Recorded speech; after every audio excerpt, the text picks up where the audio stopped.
Imagine paying 600 or 700 a month for a rundown place with health issues and somehow it still has its highs. Over my time as a student, I lived in 3 different student housing situations, and each one taught me something important. Some were great, some were terrible, and all of them shaped how I look at housing now. Let me walk you through them. The first place I lived was honestly the best student housing experience I've had. It was a basement unit attached to an apartment, costing about $775 a month. The extra $75 was because the rooms were furnished. Each room had a bed, desk, shelf, and chair. That was pretty much it though. The living room, completely empty. Just a dark abyss. But despite that, it was a great place to live. I had amazing roommates and our landlady actually kept up with issues when they came up. The Wi-Fi was strong, which mattered a lot. Schoolwork, gaming, movies, everything ran smoothly. The heat worked fine, and honestly, as my first place, it was stress-free. I just paid rent and focused on school. There were times I didn't even want to go home over the weekend because we were having so much fun living there. The small problems didn't really affect the overall experience. That said,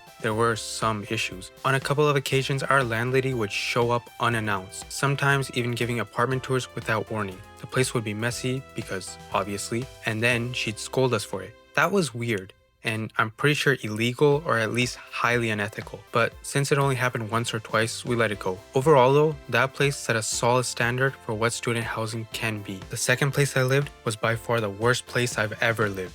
It was a house, cramped, and sometimes it literally smelled like cat pee. My room was fairly large, but outside of that, the only shared space was a kitchen. The house itself was in a rough shape. Floorboards constantly creaked. The kitchen had no exhaust, drywall was peeling, and the biggest issue of all, the electrical plugs would fuse. This happened multiple times, but let me paint one specific picture. There were 9 people in total in that house. 4 upstairs, 5 downstairs, and all of us were sharing power. So the plugs fusing was kind of inevitable. When they went out, there was no electrical power, no Wi-Fi, nothing. When we called the landlady, she said, "If you want me to come fix it, you'll have to pay because it's a long drive." That was honestly disgusting. You're the landlord. Maintaining basic utilities is literally your responsibility. You might be wondering, why didn't we just flip the fuse box ourselves? Well, we couldn't. It was locked. Only the landlord had access. So we'd be stuck for weeks waiting for power to come back. I was paying about $500 a month and didn't even have basic necessities. As a student whose work was fully online, that was a nightmare. Some of my roommates even talked about calling the cops, but we never did. Looking back, I really wish there were easier ways to report landlords who do stuff like this. I ended up leaving after 4 months. The last place I lived was actually pretty decent. It was another house, but this one was spacious, clean, and cozy. Multiple rooms, a proper kitchen, and a dining area.